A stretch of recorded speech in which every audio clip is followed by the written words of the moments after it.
everyone, welcome back to my channel. My name's Molly. I'm a mum here in the UK of 2 children. My husband and I have a biological 4-year-old daughter, and last year we brought home our son through UK adoption. I get a lot of requests for this video, so I'm really happy to be covering it today. I've kind of merged 2 topics together because they're quite short, but today we are covering the home health and safety check and pet assessments in the UK adoption process. So as I always say, I can only talk about my experience. I'm not a professional, I'm just a parent who has been through the process. I went with a voluntary agency, and every local authority and voluntary agency does things slightly differently. So this is purely my experience. If you are going through the process or are interested in adoption, then you will need to speak to your voluntary agency or local authority, whichever you choose, about how they do this part of the process. We did both our pet assessment and our home health and safety check in stage 1. We actually did our home safety check at the pre-registration phase when we first had our social worker come and visit our house. She just kind of did our pre-registration interview and was like, kind of look around the house, I'll do it now, I might as well. So we were like, yep, absolutely fine. Which thank goodness I cleaned, because I feel like when you have the home health and safety check, you clean like you have never cleaned before. So the home health and safety check in the UK adoption process is basically what it sounds like. It is when somebody from your agency or local authority comes and has a good look round your house, see kind of what needs improving for childproofing wise, what is already safe for children, if there's any outstanding work that they think needs to be completed by the time you go to panel, and they just write this all down in a report, and they should give you a list of things that you can then action off of what needs to be done before you do go to approvals panel to make sure that your home is fully fit for children. I found this a really weird part of the process because we already had a daughter going through, so we were kind of thinking we really need to make sure that our house is already super safe for children, and we think it is, but there were certainly a few things that, you know, our agency required us to do, and I will go through those as well after I've told you what happened at the home safety check.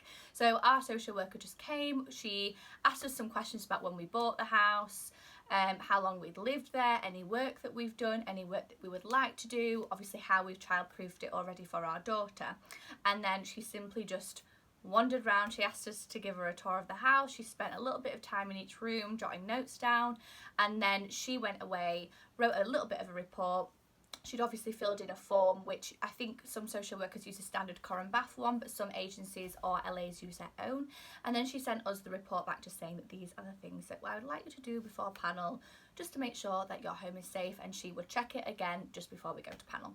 There is all sorts covered on the home health and safety check, right from smoke alarms to chimney flues to washing lines, garden access. I don't think they went in the loft, but things like ladders for lofts are considered, doors, locks on bathrooms.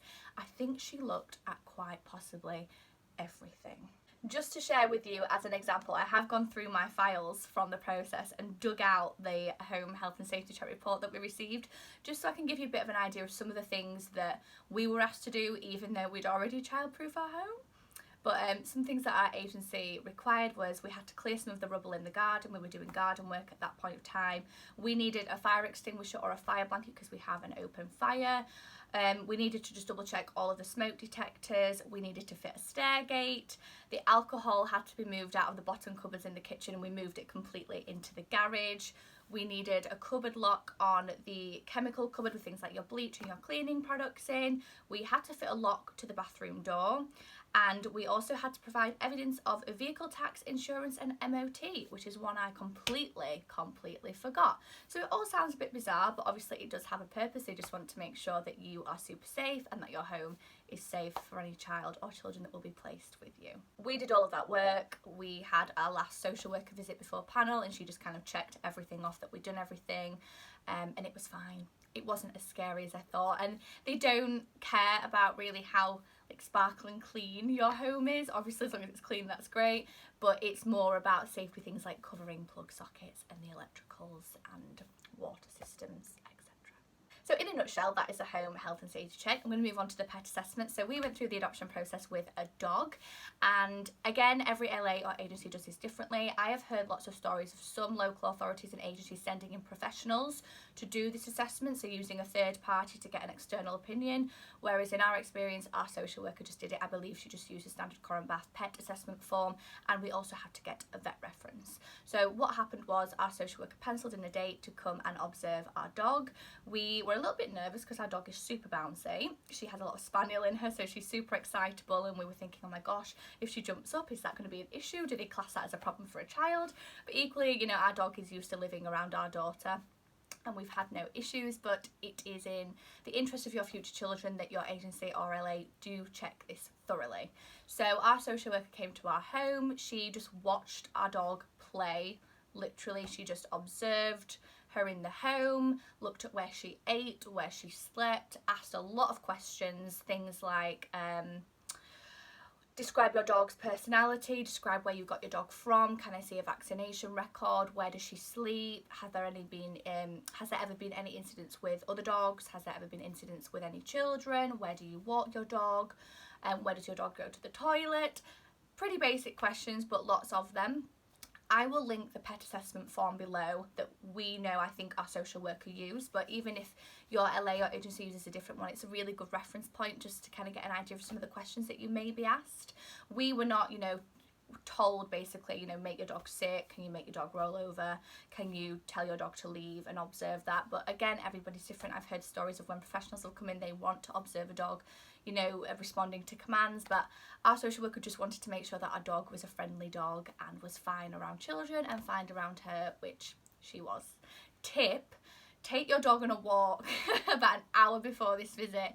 Our dog is super hyper, super excitable, so we took her for a really long walk just to try and burn off some of the energy. We had no issues with the pet assessment. We did have to get a vet reference, as I mentioned earlier. It literally just said that this family bring in their dog for boosters and vaccinations, they bring in their dog for flea treatments, they've always brought in their dog at the first sign of illness, for dental work, and on our records we've had no record of any incidents with children or other animals. So our vet just signed that. I sent it off to our agency, and then they were super satisfied that our dog was a-okay for children. I hope that that has been helpful. I know that was super short, but because I get so many questions on it, I just wanted to address it in a video just so people can reference it. It's quite a scary part of the process. A lot of people don't know what a home should be like when you are adopting, and people don't know if pets are okay or what the heck to expect with a pet assessment. It can be a really nerve-wracking thing, especially when you love your animals so much that the thought of anything happening to them or having to get rid of them for a potential child can be really distressing. But it is done for the safety of your future children, because your agency or LA do not know your home, they do not know you, and they do not know your animal, so they're just doing it to be extra safe. If you do have any other questions, please feel free to comment below, or you can find me on Instagram at MollyMamaAdopt. I'm happy to share any more answers or details of our story if anyone's curious or is interested in the UK adoption process.